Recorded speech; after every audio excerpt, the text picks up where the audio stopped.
አሁን ሰው መንፈሳዊ ነኝ ሲል ምን እየሆነ ነው? እሺ ሰይጣናዊ መሆን አለበት? ፊደል ይገላል መንፈስ ያድናል ሲል ንባቡን ብቻ የምትከተል ከሆነ ይገላሃል። ትርጓሜውን የምታምን ከሆነ ግን ትርጉሙ ያድንሃል ማለት ነው። ሰይጣን ለሰው ልጆች እንደማያዝን ማወቅ አለበት። ለማንም ሰው እዝነት የለውም ሰይጣን። አንዲትን ሴት ከባሏ እያለያየ ሌሊት የምንኩስና ልብስ ሲያለብሳት ቢያድር ሰይጣን ዓለሙ የኔ ነው በል፣ በቃ ዩራኒየሙ የኔ ነው በል።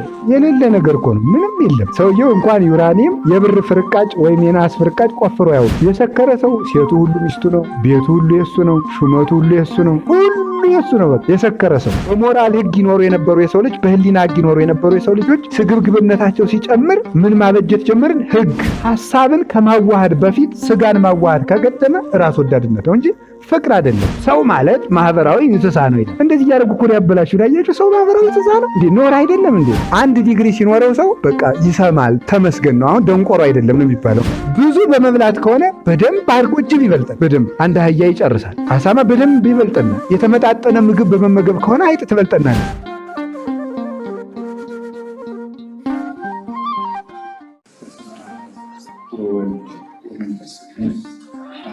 አምላክ ቅድመ ዓለም የነበረ ዓለምን የፈጠረ ይህን ዓለም በቸርነቱ የሚመግብ ዓለምን በቸርነቱ ያዳነ ዓለምን አሳልፎ የሚኖር ጌታችን መድኃኒታችን ኢየሱስ ክርስቶስ በሀብት ስቦ በረድኤት አቅርቦ በቸርነቱ ስለሰበሰበን ስለ ይቅርታውና ስለ ምሕረቱ ሁሉ ስሙ የተመሰገነ ይሁን። የእናታችን የቅድስት ድንግል ማርያም ወላዲተ አምላክ የቅዱስ መስቀሉ የቅዱሳን መላእክት የቅዱሳን ነቢያት የቅዱሳን ሐዋርያት የጻድቃን የሰማዕታት የደናግል የመነኮሳት የቅዱሳን ሁሉ በረከት ከእኛ ጋር ይሁን። ከክፉዎች ስንጀምር ሰይጣን ራሱ መንፈስ ይባላል። ክፉ መንፈስ፣ እኩይ መንፈስ፣ የሐሰት መንፈስ ተብሎ ይጠራል። መንፈስ ሐሰት፣ ክፉ መንፈስ፣ የሐሰት መንፈስ ተብሎ ይጠራል። ስለዚህ እኛ ተጋድሏችን ከስጋዊ ከደማዊ ጠላት ጋር አይደለም፣ የጨለማውን ዓለም ከሚገዙ ከመናፍስት ጋር ነው እንጂ ይላል ቅዱስ ጳውሎስ ኤፌሶን ምዕራፍ 6 ላይ። ስለዚህ አጋንንትን መናፍስት ብሎ ይጠራቸዋል። መንፈስ ቀጥሎ ነፋስ ራሱ መንፈስ ይባላል። የዮሐንስ ወንጌል ምዕራፍ 3 ላይ ስትመለከቱ ነፋስ ወደ ወደደው ይነፍሳል ይላል። በግዕዙ መንፈስ ያለውን በአማርኛ ሲፈታው ነፋስ ብሎ ፈቶታል። መንፈስ ማለት ነፋስ ብሎ ይፈታዋል። ስለዚህ መንፈስም መንፈስ ሲባል ነፋስ ይሆናል ማለት ነው። ሶስተኛ መንፈስ ሲባል ሰው ራሱ መንፈስ ይባላል፣ ወይም ነፍስ ማለት ነው። ነፍስ መንፈስ ትባላለች። የሰላም አምላክ እግዚአብሔር ስጋችሁን፣ ነፍሳችሁን፣ መንፈሳችሁን ይቀድስ ይላል ቅዱስ ጳውሎስ። ነፍስ ብሎ ሰው ይላል፣ መንፈስ ብሎ ነፍስ ይላል። ነፍስ ተብሎ ደግሞ ሰው። ያዕቆብም 70 ነፍስ ሆኖ ወደ ግብፅ ወረደ ይላል ዘጸአት ምዕራፍ 1 ላይ ስትመለከቱ። ያዕቆብ 70 ነፍስ ሆኖ ወደ ግብፅ ወረደ። 70 ነፍስ ማለት 70 ሰው ማለት ነው። ነፍስ አትግደል ይላል ኦሪት ዘጸአት ምዕራፍ 20 ላይ። ነፍስ አትግደል ሲል ሰው አትግደል ማለት። ስለዚህ ነፍስ ተብሎ የተጠራው ሰው ነው ማለት። ሰው አትግደል፣ መንፈስ የሚባለው ሰው ነው። የሰላም አምላክ ነፍሳችሁን፣ ስጋችሁን፣ መንፈሳችሁን ይቀድስ ሲል ደግሞ መንፈስ ሲል አእምሮ ተብሎ ደግሞ ይተረጎማል። ነፍስ ነፍስ ነው፣ መንፈስ ደግሞ አእምሮ ተብሎ ይተረጎማል። ወይም ህሊና መንፈስ ተብሎ ይተረጎማል። በሌላ አባባል ደግሞ መንፈስ ነፍስም መንፈስ ትባላለች ብያቸዋል። መምህር መንፈስ ይባላል። የዮሐንስ መልእክት ላይ ስትመለከቱ መንፈስን ሁሉ አትመኑ፣ መንፈሱ ከእግዚአብሔር እንደሆነ መርምሩት እንጂ ይላል። መንፈስን ሁሉ አትመኑት ያለ መምህርን ሁሉ አትመኑት ሲል ነው። ለምሳሌ መንፈስ ለምንድን ነው መምህር መንፈስ የሚባለው? ነፍስን ስለሚቆጣጠር ነው። የስጋዊ መምህርም ሆነ የነፍሳዊ መምህር፣ መንፈሳዊ መምህርም ሆነ ስጋዊ መምህር የሚናገረው ንግግር የሰዎችን አእምሮና ነፍስ የመቆጣጠር ኃይል አለው። በጆሮአችን በዓይናችን የሚገባ ነገር ሁሉ በአግባቡ ካልተከናወነና የሚመራው ካልተገኘ አእምሮአችን ይቆጣጠረዋል። ስለዚህ ሰው መምህር መንፈስ ተብሏል። ዮሐንስ መልእክት ላይ ቅዱስ ሐዋርያው እንደተናገረው በአንደኛ ዮሐንስ መልእክቱ ላይ ምዕራፍ 4 ላይ መምህርን መንፈስ ብሎ መንፈስን አትመኑ ይልና ብዙ ሐሰተኞች መምህራን ወደ ዓለም ገብተዋልና ብሎ መምህሩን መንፈስ ሲለው ታገኛላችሁ። ሁለተኛ ቆሮንቶስ ላይ ደግሞ ስትመለከቱ ፊደል ይገላል መንፈስ ያድናል። መንፈስ ብሎ ደግሞ አሁን ትርጓሜ ይሆናል። መንፈስ ማለት በዚህ አተረጓጎም ትርጓሜ ማለት ፊደል ይገላል መንፈስ ያድናል ሲል ንባቡን ብቻ የምትከተል ከሆነ ይገላሃል። ትርጓሜውን የምታምን ከሆነ ግን ትርጉሙ ያድንሃል ማለት ነው። ስለዚህ በዚህ አንቀጽ ደግሞ ትርጓሜ ምን ተብሎ ተጠራ?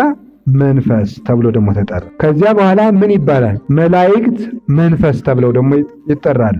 ዕብራውያን መልእክት ምዕራፍ 1 ላይ ስትመለከቱ መላእክት የዘላለም ሕይወትን ይወርሱ ዘንድ ላላቸው ሰዎች የሚላኩ መናፍስት አይደሉምን ይላል። መላእክት የዘላለም ሕይወትን ይወርሱ ዘንድ ላላቸው ሰዎች የሚላኩ መናፍስት አይደሉምን ይላል። አሁን መላእክትን ምን አላቸው ማለት ነው? መንፈስ ብሎ ጠራቸው ማለት ነው። ሌላ የመጨረሻው እግዚአብሔር መንፈስ ይባላል። ዮሐንስ ወንጌል ምዕራፍ 4 ላይ ስትመለከቱ ደግሞ እግዚአብሔር መንፈስ ነው፣ የሚሰግዱለትም በመንፈስ ይሰግዱለታል። እግዚአብሔር መንፈስ ነው፣ የሚሰግዱለትም በመንፈስ ይሰግዱለታል። ይህንን ጥቅስ ከብዙ ግራ ከተጋባቸው ሰዎችም ሰምታችሁት ሊሆን ይችላል። ስለዚህ እግዚአብሔር መንፈስ ነው፣ እግዚአብሔርም መንፈስ ተባለ። ሰይጣን መንፈስ ይባላል፣ ነፋስ መንፈስ ይባላል። 2 ሰው መንፈስ ይባላል፣ ነፍስ ብቻዋን መንፈስ ትባላለች። አእምሮ መንፈስ ይባላል። 5 አይደል? መምህር መንፈስ ይባላል። 6 ትርጓሜ መንፈስ ይባላል። 7 መላእክት መንፈስ ይባላሉ። እግዚአብሔር መንፈስ ይባላል። 9 አሁን መንፈሳዊነት ሌላ የቀረኝ አንዳለ ልብ መንፈስ ይባላል። ቅዱስ አትናቴዎስ ሃይማኖተ አበው ላይ ምዕራፍ 25 ሲናገር የሰው ልቡ ነፍሱ ናት መንፈሱ ናት ይላል። አሁን ሰው መንፈሳዊ ነኝ ሲል ምን እየሆነ ነው? እሺ ሰይጣናዊ መሆን አለበት? ሰው መንፈሳዊ ነኝ ሲል ሰይጣናዊም ሊሆን ይችላል። ዝም ብሎ መንፈሳዊ ከሆነ ሰይጣናዊ ሊሆን ይችላል። ሰይጣን የሚያጸልየው ሰው እኮ አለ። ሰይጣን የሚያጸልየው ሰው እንዳለ ታውቃላችሁ? ሰይጣን በጣም ብዙ ጸሎት ያጸልያል። ለጀማሪ ሰው በጣም ብዙ ጸሎት በአንድ ቀን ካጸለየው ሰይጣን 150ውን ዳዊትም ገድለ ቅዱሳንንም ድርሳኑንም ሁሉንም እንደው መልኩን ሁሉ በአንድ ቀን እንደው ጸልይ ሳምንት ካለው ይሄ ሰይጣን ነው። ለምን ሲባል የማይጀምረውን የማይጨርሰውን የሚያስጀምር ማን ስለሆነ? ሰይጣን ነው። የማይፈጽሙትን የሚያስጀምር ሰይጣን። በስሜት አልቅሱ የሚል ማን ነው? ሰይጣን ነው። የሰይጣን መንፈሳዊነት አለ። በባዶ እግራችሁ ሂዱ፣ ይሄ ሰይጣን ነው። ሳምንት ጦማችሁን ሰንብቱ፣ በፍጹም ይሄ ሰይጣን ነው። ብዙ ልብስ ምን ያደርግላል? ሁሉንም ልብስ ለነዳያን ስጠው ነው። 2 ይበቃል። ሰይጣን። በአንድ ጊዜ የሚጀመር መንፈሳዊነት የሰይጣን መንፈሳዊነት። ለዚህ ቀሪ ዓለም አታግባ፣ ዓለሙ ቀሪ ነው። ሰይጣን ተረጋግቶ ያሰቡት የመንፈስ ቅዱስ ነው። እግዚአብሔር ይላል ቅዱስ ጳውሎስ ሲናገር የመረጋጋትን እንጂ የሁከትን መንፈስ አልሰጠንም ብሏል። የሚያውክና የሚበጠብጥ ሰይጣን እንጂ መንፈስ ቅዱስ አይደለም። አንዲትን ሴት ከባሏ እያለያየ ሌሊት የምንኩስና ልብስ ሲያለብሳት ቢያድግ ሰይጣን። እግዚአብሔር እንዲህ አድርጎ ባርኮ የሰጠውን ትዳር ሊበጠብጥ ስለማይችል ለባልየውም እንደዚሁ የማይጨበጥን ራእይ አሳይቶ የሚወስድን ሰይጣን ነው። ከሕግ ጋር የሚያጻርር መንፈሳዊ መንፈሳዊነትም ሰይጣን ከሕግ ጋር የሚያጻርር መንፈሳዊነት። ልብ ብላችሁ ስሙ። ስርዓተ ቤተክርስቲያንን የሚቃወም የእግዚአብሔርን ሕግ የሚቃወም ፍኖተ ቅዱሳንን የሚቃወም ሰውን ከሕግ ነፃ አውጥቶ የራሱ ባሪያ እንዲሆን የሚያደርግ ይሄ የሰይጣን መንፈሳዊነት ነው። በመቆርቆር ሰበብ የሚመጣ እንባ ለክርስቶስ የተቆረቆሩ እያስመሰለ የሚያሰድብ ሕግን የሚያስፈርስ እንዲህ የሚያደርግ ለምሳሌ እኔ ቤተክርስቲያን ሲሄድ ክፉ ሰዎችን እያየሁ በልቤ ስለማማ ማማት ስለማልፈልግ ሐሜት ኃጢአት ስለሆነ ቤተክርስቲያን አልሄድም። ይሄ የሰይጣን መንፈሳዊነት። ሰይጣን ለሰው ልጆች እንደማያዝን ማወቅ አለብን። ለማንም ሰው እዝነት የለውም ሰይጣን። እኛ በሐሜት እንዳንጎዳ ብሎ የሚጀመር መንፈሳዊነት የለም። እና መንፈሳዊነት ምንድን ነው? መንፈሳዊነት በራስ ሐሳብ መኖር ነው የሚሉ ሰዎችም አሉ። የእውቀት መንፈሳውያን የሚባሉ አሉ። ይሄ ምንድን ነው የሚባለው? ኢንተሌክቹዋል ስፒሪቹዋሊቲ የሚባለው የእውቀት መንፈሳዊነት የሚባል መንፈሳዊነት አለ። እንዲህ ያሉት መንፈሳውያን ምንድን ናቸው? በእውቀት መመሰጥ ነው። የእውቀት እንግዲህ ደረጃ አለው አለ አይደል? እውቀት የሚባለው ምን ሲሆን ነው? መረጃው ይሰበሰባል፣ መረጃው ይተረጎማል፣ ከዛ መረጃው ትርጉም ይሰጠዋል። መረጃ እውቀት ነው አይደለም? እስኪ ንገሩኝ። ነው አይደል? አይደለም። እሱ ዳታ ነው የሚባለው አይደል እንዴ? ዳታው አናሊሲስ ተሰርቶለት ኢንፎርሜሽን ደረጃ መድረስ አለበት አይደለም? ኢንፎርሜሽን ትርጉም ሲሰጠው ኖሌጅ ይባላል ማለት ነው። ኖሌጅ ደግሞ በደንብ ጥናት ተደርጎለት ሲገናዘብ ደግሞ አንደርስታንዲንግ ሲሆን እውቀት ለመባል ይገባል። መረዳት ደረጃ። ከዚያ በኋላ አሳደግ ነው ሲሉ ኢንላይትመንት ይሉታል የእናንተ ሰዎች። አብርሆት ማለት አብርሆት። በቃ ከዚያ በኋላ እንደዚህ ደረጃ ደምስተው አልገባህም፣ ያልገባ ነገር አለ፣ አልተረዳኸውም፣ ምንም በቃ ዓለሙ ጥሎ ሄዷል እያለ በገዛ ራሱ የሚመሰጥ ማለት ነው። ቤት ዘግቶ በገዛ ራሱ እየተመሰጠ ወደፊት በቃ እንትኖች ሊመጡ ይችላሉ። የተለዩ ሳተላይቶች ሊወርዱ ይችላሉ። ወደፊት አይታወቅም። ሳተርን ላይ ልንኖር እንችላለን ምናምን ዝም ብሎ የሌለውን ዓለም ፈጥሮ አሁን የኮምፒውተር ሳይንስ ተማሪ እንደሚያደርገው ጉራ ማለት ነው። እየሰደብኳችሁ አይደለም አይደል? ኮምፒውተር ሳይንስ ነው። ሳይንስና ቴክኖሎጂዎች ናቸው ጉራ የሚያበዙ። ዓለሙ የኔ ነው በል፣ በቃ ዩራኒየሙ የኔ ነው በል። የሌለ ነገር እኮ ነው፣ ምንም የለም። ሰውየው እንኳን ዩራኒየም የብር ፍርቃጭ ወይም የናስ ፍርቃጭ ቆፍሮ ያውቅ። ወደፊት ልታበለጽግ ትችላለህ፣ ለኢትዮጵያ ኔትወርክ ልትፈጥር ትችላለህ፣ አለ ብለህ ጀምር የሚባል ነገር ማለት ነው። የሌለ ምናብ ነው ዝም ብሎ ማለት ነው። መዋኘት፣ የህልም ሩጫ ማለት የህልም ስካር፣ በስካር የሚኖር ሰው፣ በእውቀቱ የሚመሰጥ ሰው፣ በህልም የሚኖር ሰው አንድ ነው። የሰከረ ሰው ሴቱ ሁሉ ሚስቱ ነው፣ ቤቱ ሁሉ የሱ ነው፣ ሹመቱ ሁሉ የሱ ነው፣ ሁሉ የሱ ነው። በቃ የሰከረ ሰው፣ ባላስፈላጊ ጥርቅምቅም እውቀት የሰከረ ሰው እንደዚያ ነው፣ አይሰማም። እና አሁን ሰዎች የእውቀት ተመስጦ ውስጥ ላይ ነን ብለው ስለሚያስቡ እግዚአብሔርን ወደ አለማዳመጥ የደረሱት በዚህ ምክንያት ነው። መንፈሳዊነት ግን ሌላ ነው። እነግራችኋለሁ። ይሄን ሰው ከራሱ ጋር መታረቅ አለበት። አሁን እውቀት ሄዶ ማቴሪያልን ወይም ደግሞ ቁሳቁስን አሰልጥኖ ሰውን ወደ ዝቅጠት የሚያወርደው ከሆነ እውቀት ሊባል ይችላል እንዴ? በፍጹም ሊባል አይችልም። የሞራል ህግ የሚባል ነገር አለ አይደል? ታውቃላችሁ አይደል? ምንድነው የሞራል ህግ ምንድነው? ታውቃላችሁ? አልተማራችሁትም እንዴ? ሞራሊቲ ተምራችኋል አይደል? ሞራሊቲ ምንድነው? የሞራል ህግ የሚባለው ሰው ምንም በቃ አልተማረም ምንም አላለም፣ ሰው በተፈጥሮ የሚያከብረው ነገር ነው። እናቴን ሰደብኳት ሲል አንድ ሰው አንተ በስመ አብ እንዴት እናትህን ትሳደብ? በስመ አብ የማይል ሃይማኖት የሌለው ሰው ባይሆን ይህን ይጠላል። ይህን አይወድም። መቀማትን አይወድም። መግደልን አይወድም። እንዲህ ያሉ ነገሮች ህጋዊነት እየተሰጣቸው ንሁር የሆኑ ነገሮች ክብር እየተሰጣቸው ሲመጣ ሰው በምንድነው ማለት ነው? በስሜት መንፈሳዊነት ነው የሚኖረው ማለት ነው። ወይም በእውቀት መንፈሳዊነት ነው። በእውቀቱ ሰክሯል ማለት እና ሰዎች አሁን መንፈሳዊ ነኝ በቀን ለ30 ለ40 ደቂቃ ከተመሰጥክ በቃ መንፈሳዊ ነህ ብለው ሃይማኖት የላቸውም፣ ምንም አይደለም። ሰዎች ሳይንሳዊ ነን ባይናቸው እየተመሰጥን ነው መንፈሳውያን ነን ብለው የሚያስቡ ሰዎች አሉ።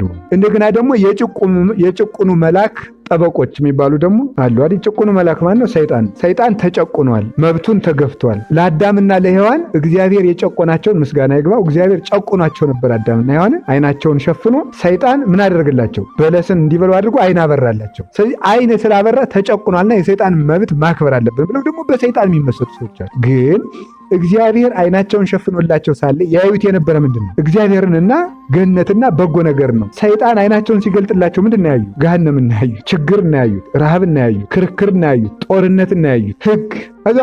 ህግ ፖለቲካ መጣ አይደል?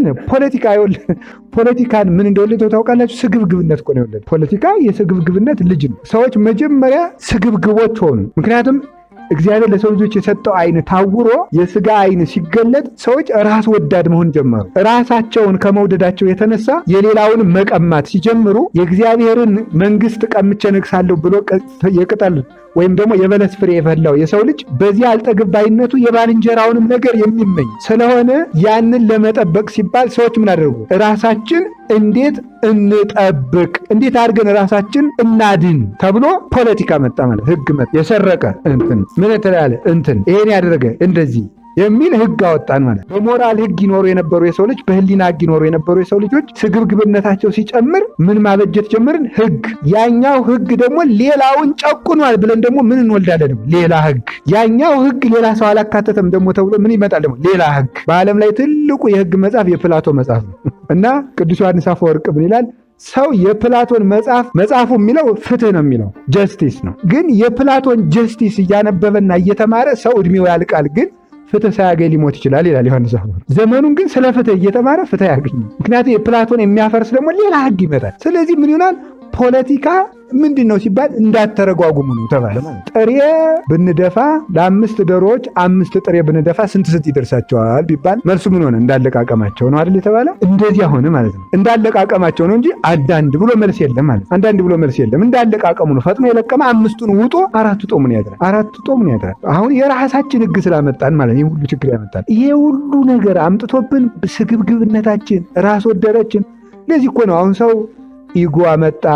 ከዛ ምንድን ነው ያደረገ? መጨረሻ ላይ ተብሎ የዚህ የኢጎ ጣራ ምንድን ነው የተባለ? ሱፐር ኢጎ ተብሏል አይደል? በቃ ትልቁ ስግብግብነት ዋናው ራስህን ማኖሩ ነው የሚል ማለት። ሌላ ምንም የማያስብ የቤተሰብ ህግ ትዝ የማይለው፣ የሀገር ህግ ትዝ የማይለው፣ የሶሻል ህግ የሚባል የሌለው ሰልፍ ዲሲፕሊን ነው የምትሉት እናንተ። አሁን በእናንተ ቋንቋ ማውራት ስለምታውቁልኝ ነው፣ እወቁልኝ ብዬ ነው። ስለምታውቁልኝ ላወቀ ቢነግሩት ይጣፍጣል ብዬ እኮ ነው የምነግራችሁ። ተበዳድር የሚሆን ስለምንድን የሞራል ህግም የለም፣ ሰልፍ ዲሲፕሊንም የለም፣ ሶሻል ዲሲፕሊንም የለም፣ የሀገር ህግንም ይደፍራል፣ የመንፈስ ህግም የለው። ለምን ሲባል ሰው ራስ ወዳድ ስለሆነ። አንድ ወንድ አንዲትን ሴት በዝሙት ቢመኛት ከዚያ ከሱ ጋር እንድትተኛ ወይም ኃጢአት እንድትሰራ ወይም ፈቃድ እንድትፈጽምለት ቢጠይቃት ሲጠይቃት ምንድን ነው የሚለው? ምን ብዬሽ ነው የሚላት? በሉ ንገሩኝ እንጂ ጠልቼሽ ነው ምንድን ነው የሚላት? እስኪ አሁን አንድ ሰው አንዲትን ሴት ስለወደዳት የእሷን ፈቃድ ነው የሚፈጽምላት? የእሱን ፈቃድ ነው የሚፈጽምባት? መውደድ ማለት እኮ ነው ማለት ይኸውላችሁ እንዴት እንደተገለበጠ ማለት። ስለዚህ በጣም እኔ እንደዚያ ካልሆነልኝ ታንቄ እሞታለሁ ሲል ማን ነው እየወደደ ያለ? እሱን ነው እሷን ነው የሚወደው?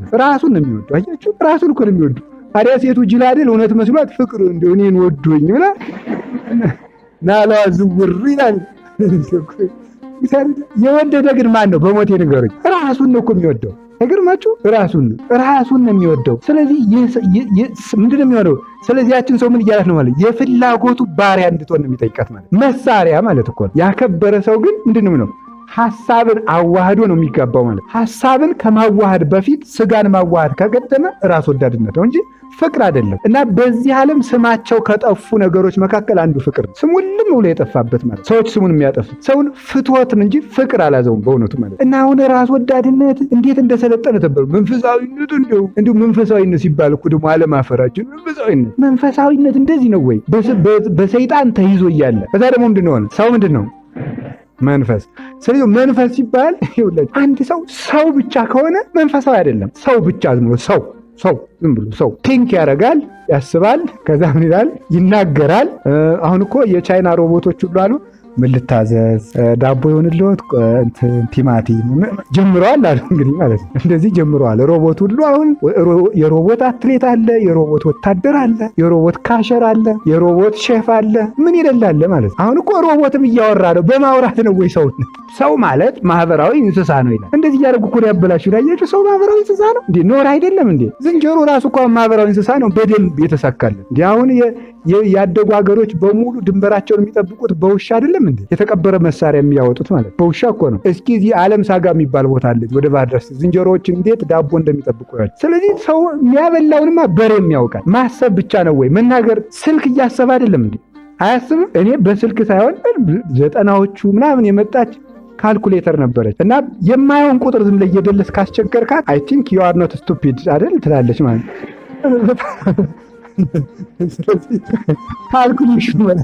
ካልኩሌሽኑ እንዴ ጅል ነው አንተ እንደዚህ ብታስበው ምን አይነት ሰው ነው ብሎ ማለት እሱ ራሱ ገርማል እኮ እውነቱ ማለት ካልኩሌተሩ ራሱ እኮ ያስባል። አሁን ስልክ እያሰበ አይደለም ሴንስ እያደረገ። አሁን ተመልከቱ በእውነቱ ማለት ሴንስ ፊት አይቶ ይከፍታል፣ አይከፍትም፣ ይከፍታል፣ ፓስወርድ ይከፍታል፣ በአሻራ ይከፍታል። አሁን ምን እያደረገ ነው? ስልክ ሴንስ ማድረግ ጀመረ ማለት ነው። ይሰማዋል ማለት ማወቅ ጀመረ። ስንዳስሰው እኮ ሙቀታችን መለየት ማወቅ ጀመረ። ኮምፒውተር እያወቀ ነው። አንድ ጊዜ ፓስፖርት ያወጣ ሰው ሌላ ጊዜ ላውጣ ቢል ኮምፒውተሩ ያውቀዋል ያውቀዋል። አሪያ ማወቅ ነው ወይ ሰውነት? ማወቅ ነው ወይ ማሰብ ነው ወይ? ወይስ እውቀት ማጠራቀም ነው ወይ ሰውነት? በጣም ብዙ እውቀቶችን ወይም ዲግሪዎችን ወይም ማስተርሶችን ወይ ፒኤችዲዎችን መሰብሰቡ ነው ወይ? ታውቃላችሁ አይደል ዲግሪ ራሱ እንዴት እንደሆነ። በሌላው ሀገር አሉ አንድ ሰው አንድ ዲግሪ ሲኖረው ምንድነው የሚባለው? he is ready for training ነው የሚባለው። ለስልጠና ተዘጋጅቷል፣ ሬዲ ነው እንጂ ተማረ አይባልም ማለት። አሁን ይሄን ሰውዬ ማሰልጠን እንችላለን፣ መስማት ይችላል ነው የሚባለው ማለት። አንድ ዲግሪ ሲኖረው ሰው በቃ ይሰማል፣ ተመስገን ነው። አሁን ደንቆሮ አይደለም ነው የሚባለው ማለት። እንደዚያ ነው እንጂ ቆውናን ተማርን መስሏችሁ እኮ ነው። አንድ ዲግሪ ሲኖረው አሁን አንተ ተምረህ ጨረስን መስሎን እና እንደዚያ አሁን እነዚያን ለዚያውም ደግሞ ላልያዟቸው ዩዝ ኤንድ ስሮ ላደረጋቸው ማኑዋሎች ማለት ነው፣ ተፈትኖ ለጣላቸው ማኑዋሎች እነዚያን ራሱ ጨርሰን በዓለም ላይ ያሉ ዲግሪዎችን በሙሉ የሚሰጡ ትምህርቶችን በአንድ ሰው አይምሮ ብንጭ ነው። ይሄ ሰውዬ ግን ከእንስሳት መብለጥ ይችላል? በፍጹም አይችልም። መብለጥ ይችላል ወይ? አይችልም። ምክንያቱም ተመልከቱ፣ እኔ አሁን ሰው የገዛልኝ የምር የምነግራችሁ መቼስ ስለ ራሴ ላወራችሁ አይደለም። ሰው የገዛልኝ 500 ጂቢ ያለው እንትን አለኝ ማንበቢያ። አሁን እሱ በደንብ ይበልጠኛል። የአራቱ ጉባኤያት መምህር ነው፣ የአቋቋም መምህር ነው፣ የቅዳሴ መምህር ነው፣ የእንግሊዝኛ መምህር ነው፣ ጂኦግራፊ በደንብ ያውቃል። በጉግል መካከለኛው ምስራቅ ምንድነው ብለው ያውቃል። ሁሉም ያውቃል። የኔ ማንበቢያዬ ማለት። ስለዚህ በለጠኝ። እንዲያውም እሱ ነበር ሊቀ ሊቃውንት ርዕሰ ሊቃውንት ሊቀ ማእምራን መባል የነበረበት ማለት እኔ የማላውቀው ዝንት ነገር አለ። መጽሐፍ ቅዱስን እኔ መከራዬን እያጠናው ነው፣ እሱ ክሊክስ አድርገው ዝርግፍ ያደርጋል። ስለዚህ እውቀት ብቻ ነው ወይ ሰውን ሰው የሚያሰኘው? መናገር ብቻ ነው ወይ? በፍጹም። አቅጣጫ ማወቁ ነው ወይስ እንዲህ ሰው አስቦ ስለሚራመድ? አሁን ጂፒኤስ አድርጎ የሚያውቀው ነጥብ ተርን ሌፍት ተርን ራይት እያለች እዚያ ላይ ፊት ለፊት ደግሞ ብሪጅ አለ ተጠንቀቅ እያለች፣ አክሲደንት ደግሞ አለ ረጋ ብለን እያለ። አሁን እንግዲህ ሰው እኮ ምን ሰውን ሰው ያሰኘው ምንድን ነው? ማወቁ ነው? በፍጹም አይደለም። ማሰቡ ብቻ ነው? በፍጹም አይደለም። መብላቱ ነው ወይ ሰውን ሰው ያሰኘው? አጣፍጦ መብላቱ ነው? በፍጹም። በአመጋገብ ማን እንደሚበልጠን ታውቃለች? ፍየል ትበልጠናለች። እናንተ አሁን መርዝ ብትበሉ አያደርገውና ወይም የእባቡን መርዝ አንድ ሰው በጥብጦ ቢሰጣችሁና ብትበሉ የትኛው ቅጠል እንደሚያድናችሁ ታውቃላችሁ? አታውቁም። ፍየል ግን እባቡን ትበላና እየሮጠች የሚያድናን ቅጠል ታውቃለች። ቅጠሉን ወዲያው ስትበላው ትድናለች። ስለዚህ ፍየል በለጠችን። ፈረስ ጠጠርን ከበቆሎ ጋር ቀላቅላችሁ ብትሰጡት ጠጠሩና በቆሎ ምን እንደሆነ በሽታ የማወቅ ጸጋ አለው በተፈጥሮ። ስለዚህ ፈረስም ይበልጠናል። ብዙ በመብላት ከሆነ በደንብ አድርጎ ጅብ ይበልጠን፣ በደንብ አንድ አህያ ይጨርሳል። አሳማ በደንብ ይበልጠናል። የተመጣጠነ ምግብ በመመገብ ከሆነ አይጥ ትበልጠናል። አሁን አይጥ የተመጣጠነ ምግብ ትበላለች። ቆዳም ትበላለች፣ ልብስም ትበላለች፣ ጫማ ትበላለች፣ ካገኘች የሰው ጥፍርም ትበላለች። ሁሉን ነው የምትበላ፣ ሁለበላ አይደለም። አሁን የሰው ልጅ ብልጫው ምንድን ነው? ልጆችን በመንከባከብ ከሆነ ካንጋሮ ትበልጠናለች አይደል? ኪሷ ውስጥ እዛ ነው ልጆቿን የምትኖረው አይደል? ጫጩቶች ኪስ አላት የምታሳድግበት። አሁን እንግዲህ እኛ ምንድነው ሰው የሚያሰኝ? ስለዚህ ሰው በመማሩ አይደለም ሰው የሚባለው፣ የእውቀት ጥርቅም ስላለውም አይደለም ሰው የሚባለው፣ ስለተመሰጠም አይደለም ሰው የሚባለው። ዘፈን የሚመስጠው ሰው እኮ አለ፣ በደንብ አድርጎ የሚመስጠው ማለት የራሱ መልክ የሚመስጠው ሰው አለ፣ በደንብ አድርጎ የሚመስጠው ቁጭ ብሎ መስታወት ፊት አይቶ ወጥቶ እንደገና ደግሞ ተመልሶ የሚያይ እንደገና 5 ደቂቃ መንገድ ተጉዞ ዙሮ መጥቶ እንደገና ማየት አለብኝ ብሎ የሚያይ የራሱ መልክ የሚመስጠው ሞልቷል። ዘመዶቹ የሚመስጡት ሞልተዋል። ኃጢአት የሚመስጠው ሞልቷል። ነፍስ መግደል የሚመስጠው ሰው እንዳለ ታውቃለህ? አይደረስ ነው በእውነቱ። ኃጢአትን ሁሉ ሰርቶ ጨርሶ አንድ ሰው ምንድን ያደርግ መሰላችሁ? ሴት ልጅ በጸነሰች ጊዜ ጽንሱ ሆዷ ውስጥ እንዴት ሆኖ እንደተቀመጠ ማየት አለብኝ ብሎ የሴት ሆድ ቀዶ ጽንስ ሊያይ ለማየት ብሎ የቀደደ ሰው እኮ አለ። እንዲህ ያለ ታሪክም አለ ነው። እስኪ እንዴት ነው ውስጥ ላይ ጽንሱ አቀማመጡ እንዴት ነው ብሎ ሆድ ቀዶ የሚገል ማለት በመግደል የሚመሰጥ በሰው ደም የሚሰክር ሞልቷል እኮ ተመስጦ። ይህም እኮ መንፈሳዊነት ነው እኮ። የምር እኮ ነው የምነግራቸው። ይሄ ራሱ መንፈሳዊነት ነው። ምን ማለት ነው? ሰብአዊነት የጎደለው መንፈሳዊነት። ሰብአዊነት የምለው የዘመኖች ሰዎች የሚሉትን ሂውማኒዝም አይደለም። ሂውማኒዝም ማለት አንተ በሁሉ ነገር ላይ የምትችል ስልጡን ፍጡር ስለሆንክ ፍላጎትን እንደፈለግ አድርገው፣ ለፍላጎት እንቅፋት የሆኑብህን ነገሮች ሁሉ ምታቸው የሚል ሳታኒክ ባይብል የሚባል እንደታተመ ታውቃላችሁ አይደል? የሰይጣን መጽሐፍ ቅዱስ የሚባል አላያችሁ አለ። 10 ትእዛዛት የሚቃወም ራስህን ግዛ፣ ራስህን ልቀቅ የሚል ለ10 ትእዛዛት ተቃውሞ ያለው ማለት አትስረቅ፣ ስረቅ ከፈለክ ማለት ትክክል ነው ብለህ ካመንክበት ስረቅ የሚል፣ አትግደል፣ ግደል የሚል በዚያ ተመስጦ የሚኖር አለ። ስጋዊ መሰጠው አለ እና መንፈሳዊነቱ አሁን ሲዘምር ራሱ ሰው ሲል ራሱ በምን ነው የሚመሰጠው? አንዳንድ እኮ በራሱ እስክስታው ሁሉ አላያችሁት? ሲዘምር ራሱ ትከሻውን ነቅ። አሁን ሰው እኔ እኮ ይኸውላችሁ መንፈሳዊነታችን መታሰብ አለበት።